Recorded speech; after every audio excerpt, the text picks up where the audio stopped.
what Christmas is as we grow older. 1851. Time was, with most of us, when Christmas Day encircling all our limited world like a magic ring, left nothing out for us to miss or seek, bound together all our home enjoyments, affections, and hopes, grouped everything and everyone around the Christmas fire, and made the little picture shining in our bright young eyes complete. Time came, perhaps, all so soon, when our thoughts overleaped that narrow boundary, when there was someone, very dear, we thought then, very beautiful, and absolutely perfect, wanting to the fullness of our happiness, when we were wanting to, or we thought so, which did just as well, at the Christmas hearth by which that someone Saturday, and when we intertwined with every wreath and garland of our life that someone's name. That was the time for the bright visionary Christmas which have long arisen from us to show faintly, after summer rain, in the palest edges of the rainbow. That was the time for the beatified enjoyment of the things that were to be, and never were, and yet the things that were so real in our resolute hope that it would be hard to say, now, what realities achieved since, have been stronger. What? Did that Christmas never really come when we and the priceless pearl who was our young choice were received, after the happiest of totally impossible marriages, by the two united families previously at daggers, drawn on our account? When brothers and sisters-in-law who had always been rather cool to us before our relationship was effected, perfectly doted on us, and when fathers and mothers overwhelmed us with unlimited incomes? Was that Christmas dinner never really eaten, after which we arose, and generously and eloquently rendered honor to our late rival, present in the company, then and there exchanging friendship and forgiveness, and founding an attachment, not to be surpassed in Greek or Romance story, which subsisted until death? Has that same rival long ceased to care for that same priceless pearl, and married for money, and become usurious?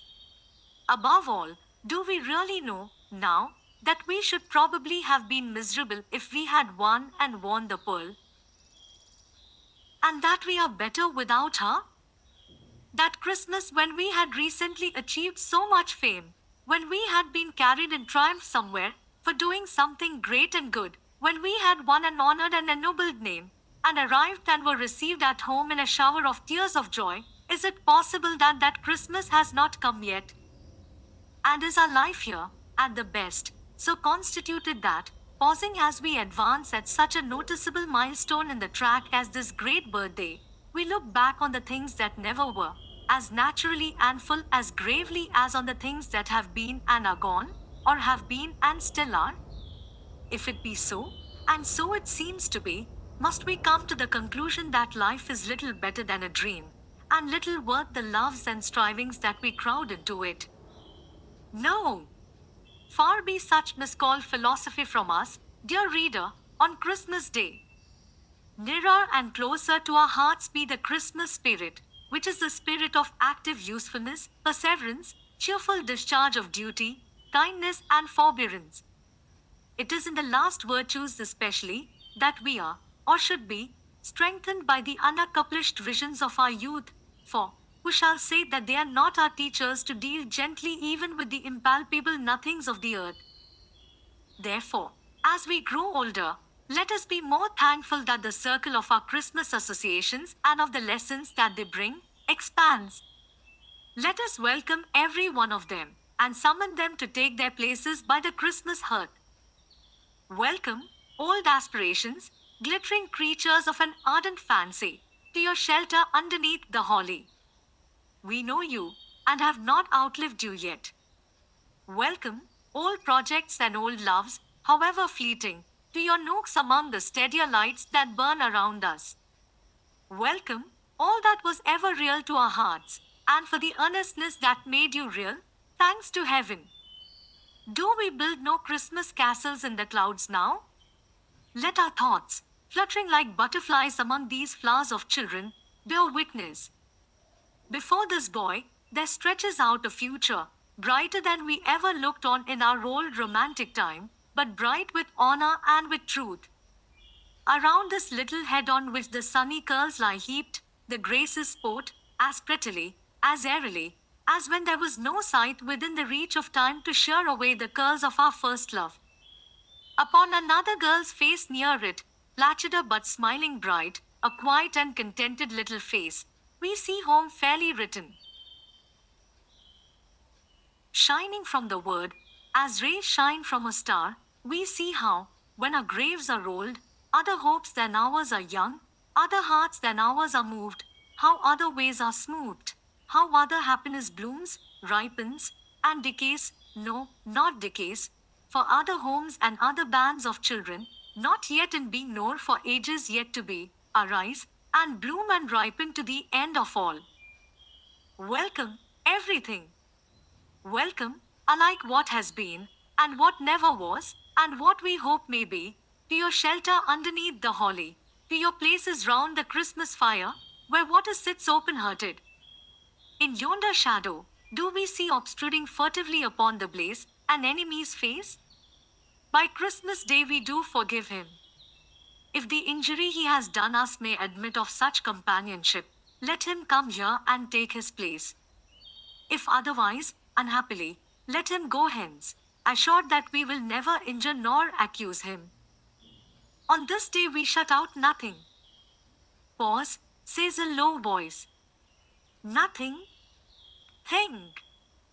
On Christmas Day, we will shut out from our fireside nothing. Not the shadow of a vast city where the withered leaves are lying deep, the voice replies. Not the shadow that darkens the whole globe. Not the shadow of the city of the dead. Not even that. Of all days in the year, we will turn our faces towards that city upon Christmas Day, and from its silent hosts bring those we loved among us. City of the dead, in the blessed name wherein we are gathered together at this time, and in the presence that is here among us according to the promise, we will receive, and not dismiss, thy people who are dear to us. Yes, we can look upon these children angels that alight, so solemnly, so beautifully among the living children by the fire, and can bear to think how they departed from us. Entertaining angels unawares, as the patriarchs did, the playful children are unconscious of their guests, but we can see them, can see a radiant arm around one favorite neck, as if there were a tempting of that child away. Among the celestial figures there is one, a poor misshapen boy on earth, of a glorious beauty now, of whom his dying mother said it grieved her much to leave him here, alone, for so many years as it was likely would elapse before he came to her, being such a little child. But he went quickly, and was laid upon her breast, and in her hand she leads him. There was a gallant boy, who fell, far away, upon a burning sand beneath a burning sun, and said, Tell them at home, with my last love, how much I could have wished to kiss them once, but that I died contented and had done my duty. Or there was another, over whom they read the words, Therefore we commit his body to the deep, and so consigned him to the lonely ocean and sailed on. Or there was another, who lay down to his rest in the dark shadow of great forests, and, on earth, awoke no more. Oh, shall they not, from sun and sea and forest, be brought home at such a time? There was a dear girl, almost a woman, never to be won, who made a morning Christmas in a house of joy, and went her trackless way to the silent city. Do we recollect her, worn out, faintly whispering what could not be heard, and falling into that last sleep for weariness? Oh, look upon her now! Oh, look upon her beauty, her serenity, her changeless youth, her happiness.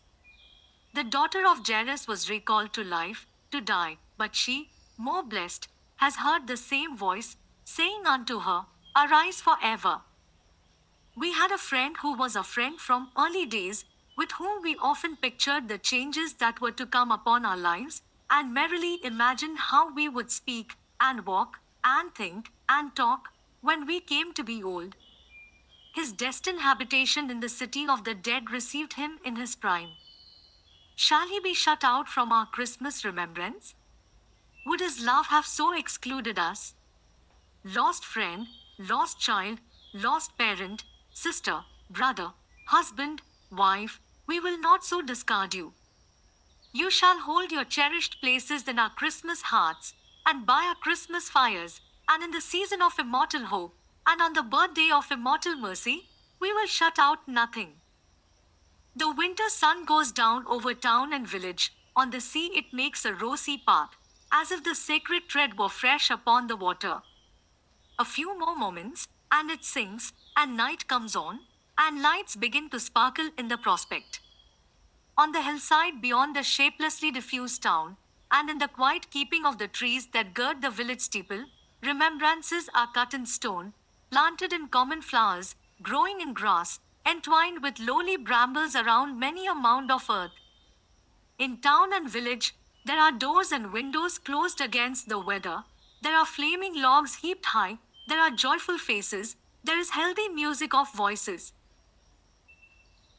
Be all ungentleness and harm excluded from the temples of the household gods, but be those remembrances admitted with tender encouragement. They are of the time and all its comforting and peaceful reassurances, and of the history that reunited even upon earth the living and the dead, and of the broad beneficence and goodness that too many men have tried to tear to narrow shreds.